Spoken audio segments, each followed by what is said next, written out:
One of the most misunderstood men in all of Westeros is Craster.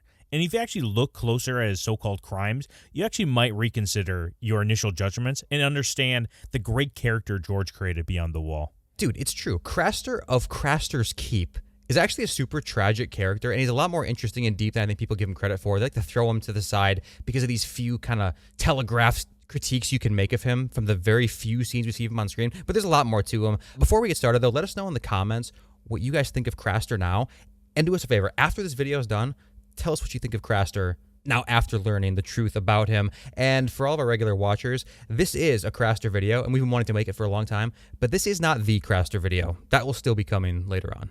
And I want to thank you, anyone that's listening to this right now or watching it, to getting this far in, because a lot of people are going to be making judgments just based off the thumbnail, just based off the title. You're actually listening to us and giving this a shot, because the same people who just read the title and thumbnail will go, you guys are media literate. You don't understand what George is saying. Meanwhile, what is George doing with this character? What does he do with all of his characters? This world, it's gray, it's dark.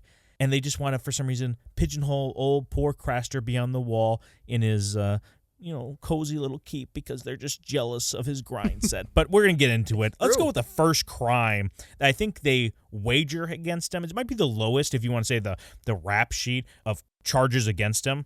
And it'd be kind of like, I don't know if it's his general, it's not a vibe, but just his cruelty, his abuse towards his daughters / wives / visitors, just his general vibe. I think that's what it really comes down to, is like, yeah, I just don't like the cut of this guy's jib.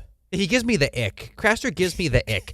You need to understand what Craster is. He's a loner. He's an independent man. He's kind of a libertarian, if you want to think of him that way. He is absolutely an individualist. He managed to carve himself out a little piece of sunshine way up in the north, beyond where anybody thinks it's possible to live successfully, especially by yourself.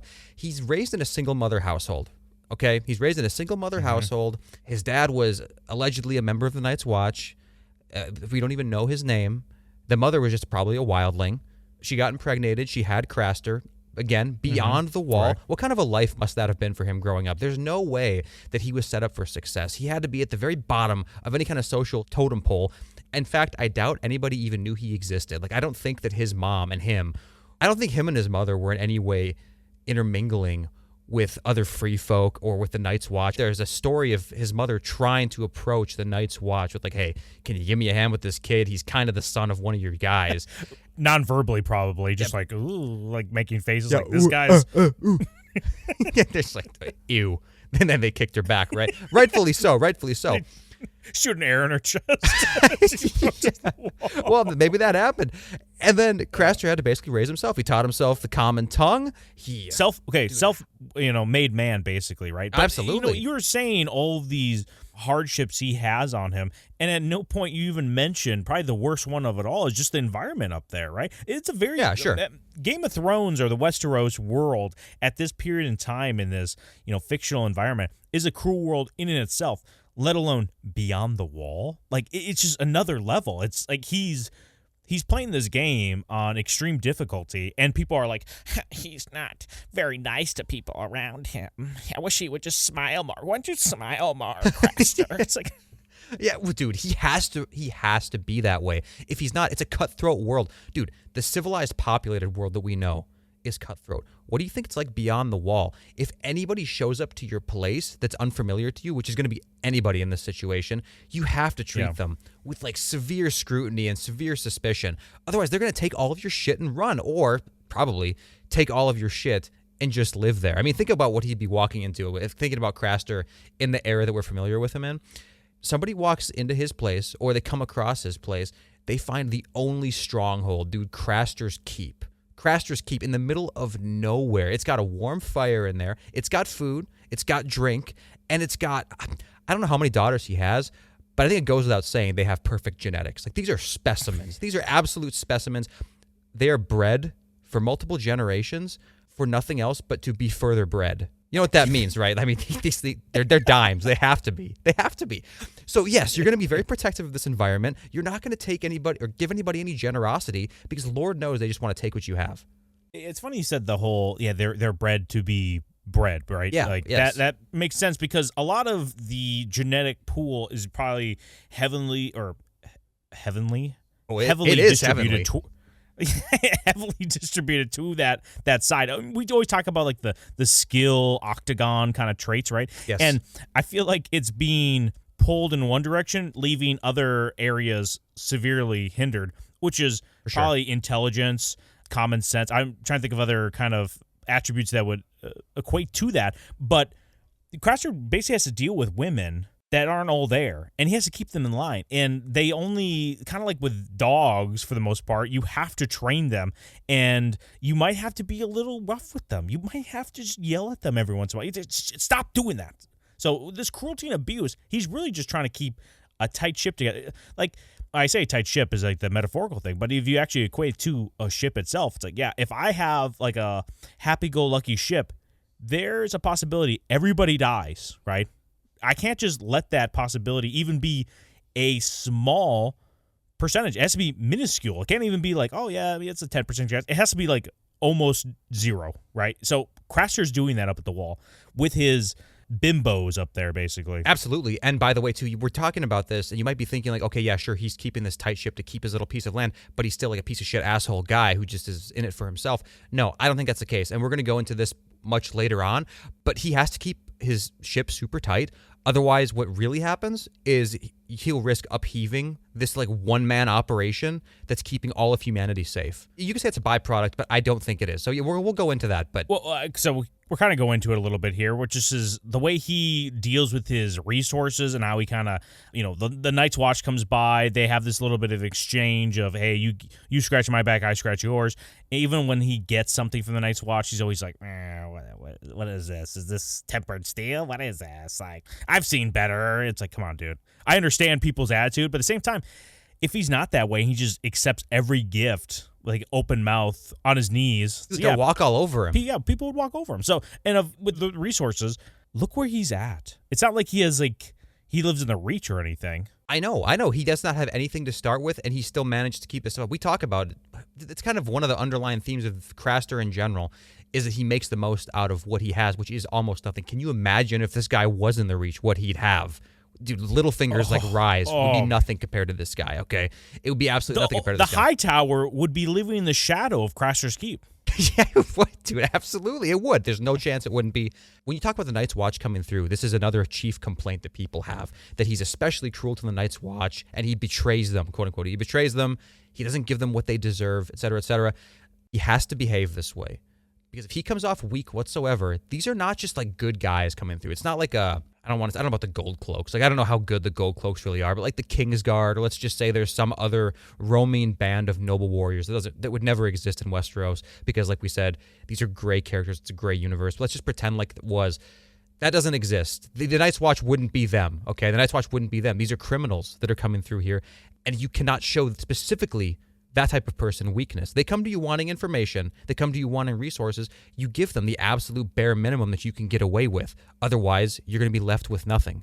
Well, look at the Brotherhood without banners when they go through the Riverlands. And they're basically just writing on pieces of paper being like, hey, I'll pay you for that. Yeah, and I owe you one. Yeah.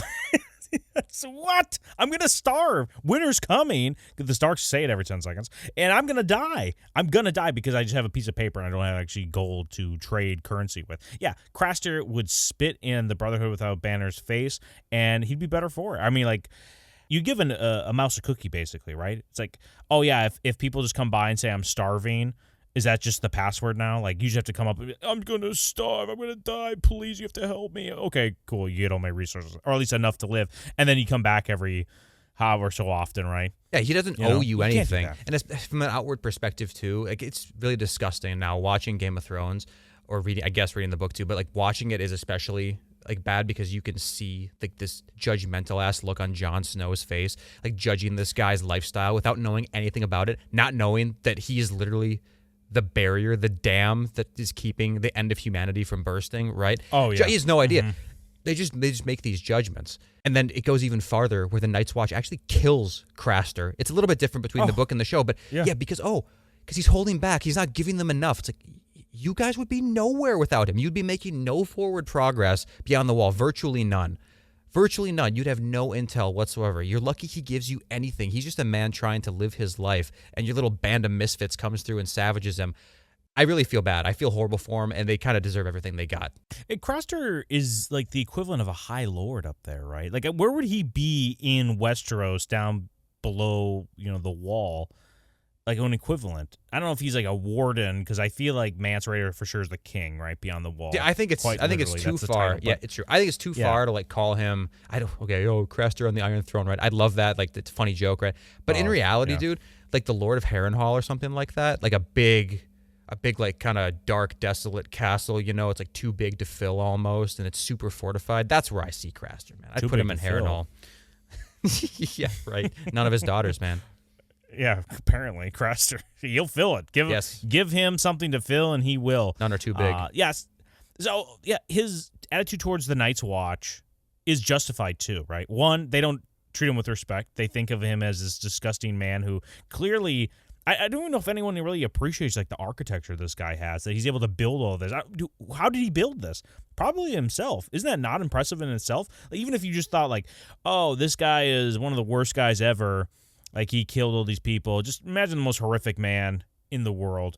But then you saw him build, like, an impressive keep in the middle of nowhere. You would probably take a step back and go, that's pretty impressive. It doesn't seem like the Night's Watch does that whatsoever, right? There's no respect for this guy, even though he is doing this out of the kindness of his heart, honestly. I mean, there is some kindness Craster is showing here, because he could just tell him to pound rocks, Yeah, I mean, honestly, he should, too, considering what he's really doing back here, like, behind the scenes. Now, with that stuff out of the way, those are kind of the small fries, right? Those are the small fries. Those are the petty complaints about Craster. Now, this is the heavyweight stuff coming up here. This is the stuff that people really judge him harshly for. And I think that, ironically, these are actually the lesser crimes, even. The things that people think are the worst stuff, I think this is even less malicious than the first. Right. And I think a lot of it, like with these questions... I almost want to like do a drill down, like a root cause of people's kind of adverse like reactions to an event or situations that Craster has himself in, because it's almost like my favorite meme of all time, right? The HR one where it's, Craster. Yeah, I know. I can't get enough of it. I'm probably going to get a back tattoo of it where, the good-looking guy comes in. He's like, hey, I'm going to groom my underage relative. Everyone's like, oh, look, it's Damon. Oh, it's so cute. Oh, I love it. And then all of a sudden Craster comes in and is like, I would like to keep you all safe beyond the wall. Come here and I'll make sure you're happy mothers. And like, please, HR, please call security. Get this guy out of here, Oh, yeah. Yeah, absolutely. So when it comes to the incest thing, with his daughters, the general consensus is this guy is breeding children just so that he can sleep with them because he's a PDF file or he's some kind of a pervert or some kind of a sex maniac, right? That's generally the consensus. And then as a byproduct of that, sometimes he gets sons, which he has no care in the world for. So then he just coincidentally goes out and puts him on a stump, and a White Walker or an other comes and swoops him up and converts him into one of their own, right? That's generally how it's looked at. He's just a sick pervert way up north that's left in the cold that the Night's Watch is reluctantly making deals with, even though out of a sense of justice, they'd rather just take his head, right? That is definitely not the case. And I would like to talk about these things separately, but I think it's only natural to talk about them in combination. I'm talking about the sacrifice of his baby boys, essentially the killing of them, right? And the incest with his daughters.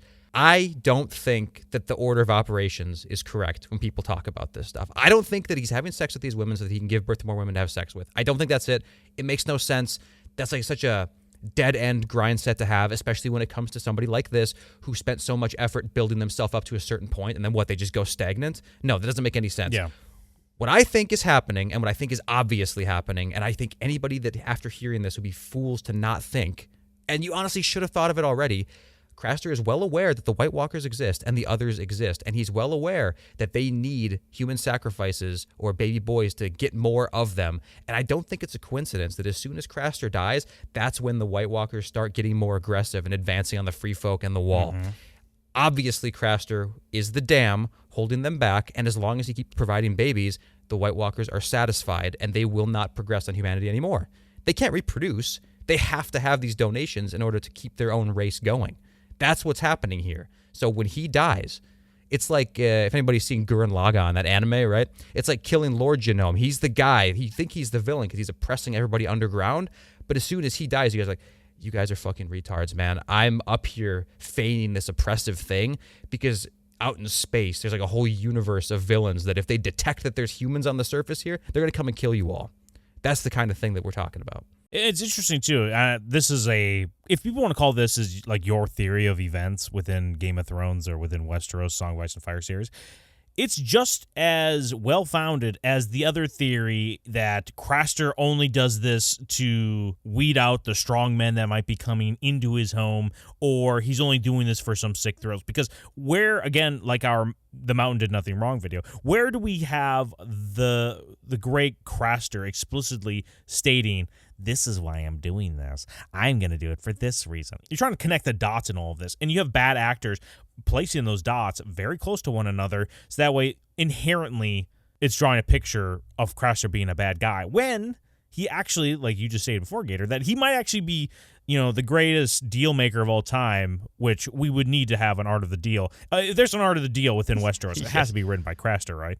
Oh, yeah, absolutely. It's written by Craster. Like, this is the ultimate pact. It's like the ultimate alliance between the two, like, I guess it's super heavyweight forces, Craster himself, of course, and the others. It's like, okay, I won't fuck with you. You won't fuck with humanity, right? And by not fucking with you, I mean, I will provide the sustenance so that your race and your species can continue to, I don't know if you want to say thrive, but at least can exist, right? The others are definitely not hurting too bad up there, right? Like, they're just getting more and more. Not to mention, every time someone dies, they get another white for their army, so that's not bad either. They're just gaining in numbers constantly. And I think that the lack of aggression up until a certain point comes from Craster being alive. And what does he need in order to do that? He needs to have a full supply of young, fertile women because, again, it's a volatile, primitive world. Any number of things could take out one of his daughters at any time. And if that was his only daughter, let's just say, well, now he's completely fucked. There's no way to have another child. He's out of options. Then he dies, his bloodline dies, and the White Walkers are free. Because guess what? Westeros is full of pseudo-honorable people who won't even begin to accept the idea of child sacrifice for some reason. Like, whoever's hands this would get into, like Jorah Mormont, he's just too honorable. My. He's not going to let it happen. Like, I will not have this. We don't trade lives. It's like, yes, you do. You should if you don't. Start thinking about it. We don't even know. This deal would be great for Craster. He's actually a hero in all of this. But we don't even know if Craster even knows about the White Walkers or if this deal, what's happening. For all we know, this is like a rite of passage. Craster thinks that men, or the Craster line, should have to go through to inherit the keep, because maybe he's thinking like, oh, you know what, when I was a kid I had to be left alone in the forest, crawl my way back into my mother's arms. At that point, she knew this, basically, or it's like some mythical demigod, basically, right? Yes. That is able to rise above all of these struggles. Then he's able to, seize his destiny. That's basically what Craster's doing at this point. That's what, I mean, we have as much evidence to any other point here that this is what he's doing. And this actually falls in line with what he's doing. And maybe he's just like, for all we know, he's getting seduced by these women too. Like, for all we know, this is the last time. This is the last time I'm having any sort of intercourse with these women here. That's the oh my God. They're drugging me. What am I doing? to me, that part is obvious, regardless of which one of these two things is accurate. That they're seducing him. The women, they can't get their hands off him. He knows he has to do it, but I mean, these are women, and they're going through puberty, and their bodies are changing, and they're getting these like pregnancy hormones up. He's the only man that they ever really see, aside from the Night's Watch people, and he goes to great lengths to keep them away. Probably like poisons their mind with, quote unquote, poisons their mind with like stories about how bad these dudes are. And to be fair, most of them are really bad. Like they true. can't, they can't be suck. trusted. They can't be trusted. So yeah, you see this one honorable man, like a shining beacon above the rest, Craster. Why would they be able to keep their hands off of him? And by the way, kudos to him, man. Like, imagine how much mental effort, honestly, imagine how much mental effort it would take to fuck your own daughters and then be able to live with that. Like, the honest to God, dude, you know how bad that must be? He's like, dude, he's got to be like those international like trafficking cops who have to watch all like the most brutal and vile child abuse like videos, just to try to catch the criminals. He's got to live with that, man. All these women coming onto him. He knows they're his daughters. Like and they're just like all over him constantly. They are ready to go. And he just has to do it. Also, the virility, by the way, of someone that age. Holy shit. I was thinking, like, maybe he's sitting there with the Night's Watch, like, you did all this? Like, Jorah's, like, there. And he's like, dude, I've been pulling out this whole time. I'm telling you, there's leaky faucet syndrome, Yeah, like, but right? It's accurate. It has to be right. Dude, This is how our channel gets taken down. This conversation. Oh yeah, this guy's listen. Yeah, but I mean, but the moral of the story is it's got to be hard to fuck your daughters. That's the moral of the story. It's got to be difficult. Let us know if you have an experience with this, and we'll just ban you, in case. Just in case you want to like have some sort of self story. Like, actually, it's not actually that hard if you get in the right position. It's like, all right, cool, thank you. Also, the general sentiment in that time or area within Craster's Keep is that they seem displeased with him. They're kind of like, I was just gonna bring this up too. Craster, whatever. I just think there's also this kind of a catty, clicky situation going on there. We're only getting one side of it. They're like, oh yeah, this bitch, she always gets Craster, and Craster the whole time is probably just miserable. Can you imagine Craster? Imagine the hell he lives in. Honestly, think about it. He lives beyond the wall, and then he's around all these women that are probably cycling up at all at the right time. So it's like, dude, this one part of the month, I literally want to kill everybody, but I can't because otherwise no work will get done here. Oh, yeah. Well, he's an honorable dude, too. He's not just going to kill somebody for no reason. So whichever theory you want to go with, whether or not he's trying to save humanity from, keeping the White Walkers at bay, or he's just trying to breed a son that can live up to his own legacy and take his own place, when he eventually dies, like a son that he can nurture and love, a Leonidas-type figure to carry on his legacy. Whichever one of those you want to believe, it's not like it makes what he's doing any easier or less difficult. Right? It does not make, it doesn't actually change the nature of it whatsoever. So yeah, you have all these women there all the time that are constantly cycling up. They all constantly want you as well. It's like, dude, you have to keep all of them satisfied. Otherwise you risk them running off too. And that's the thing about keeping a tight ship. There's this aura when we see the scenes at the keep, like you say, that they're being mistreated, that they're so unhappy living there or whatever. It's like we were talking about earlier. You have to keep the ship as tight as humanly possible. Otherwise, what happens? They're young girls, dude. They're going to run off. They're going to find fucking, like, I hate you, dad/boyfriend. I'm going to hang out with Chad Shire Longhorn down at the Frostfangs. And it's like shit you are. You're not going to go do that. Like, if I lose you, then that's another percentage of whichever goal I'm trying to achieve that's going to be cut out. Not to mention, you're my daughter, and I love you, and I have to reluctantly have sex with you all the time.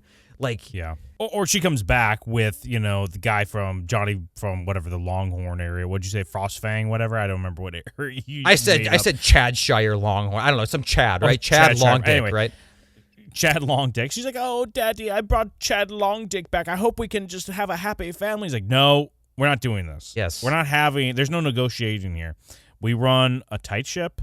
We all know the deal. You don't get to be special. Like, as soon as one person gets to be special, then it all goes downhill. The same reason why when Mance Rayder is like, I want a little bit of red in my cape. Otherwise, because the little patch he goes when he goes beyond the wall, right, gets it fixed. And he's like, I really want this. And Ice Watch is like, no, you're not special.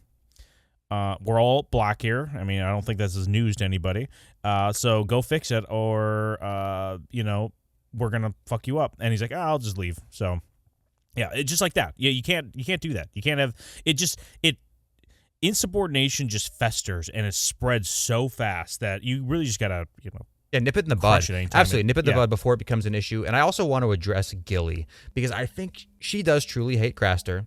I think she's kind of in this little rut moment like you're talking about where it's like the rebellious mindset. She wants to be unique. She wants to be different, blah, blah, blah. She's pregnant at the time, which is very unfortunate with a boy. That could have been the one to, take over Craster's legacy. And to be honest with you, it might be. Like, we don't really know what happens with that in Winds of Winter, Dream of Spring.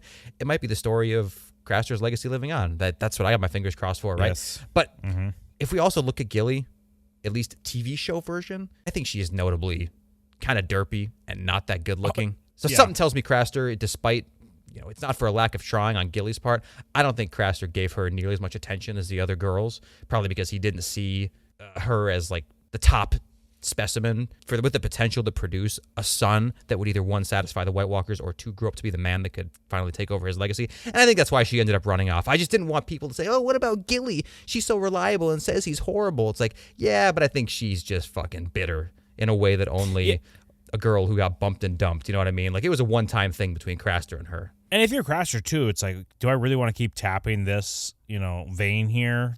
Like, it's probably just going to get dumber the way down, right? We tapped it. She's that dumb. I really thought it might have been a phase. She's fine now, but maybe we're good. And I don't think imagine alternate universe, Gilly stays there, Craster has, whatever the little baby boy he brings out to the forest, do you think he goes after again? No, I don't think he does. Definitely I think not. he realizes Gilly is just way more of a mouth breather than he wants her to be, and anything she brings to the table just cause issues on the road. Because, also let's just remind ourselves that Gilly's pregnant, which I think everyone can agree, women when they're pregnant are the most rational, you want to say, well thought out individuals on Earth, and then postpartum, like also the same, just. Yeah, very stable. So let's just take that into consideration too. Yeah, totally trustworthy, right? And listen, I think that, in all seriousness, I think there are probably other women like this too in the fray in Craster's Keep, right? I think there are probably other ones like Gilly, or at least in the same vein as Gilly, who don't get the attention that some of the other ones do. And I know I've iterated this a few times, but dude, I don't care what they tell me in a Song of Ice and Fire books. I don't care what George puts on the paper. There's no way that this guy is happily and joyously fucking his daughters. There's just a 0% chance that's happening. So yes, I do think he's going to prioritize like the true specimens, just to make it a little bit easier. And the other ones, they might fall to the wayside and they might resent him for it. But guess what? They have their place, and they are serving, unknowingly, all of humanity. Hey, thanks for watching this video. Be sure to subscribe if you want to see more content like this, and smash that like button. Or not. We don't care.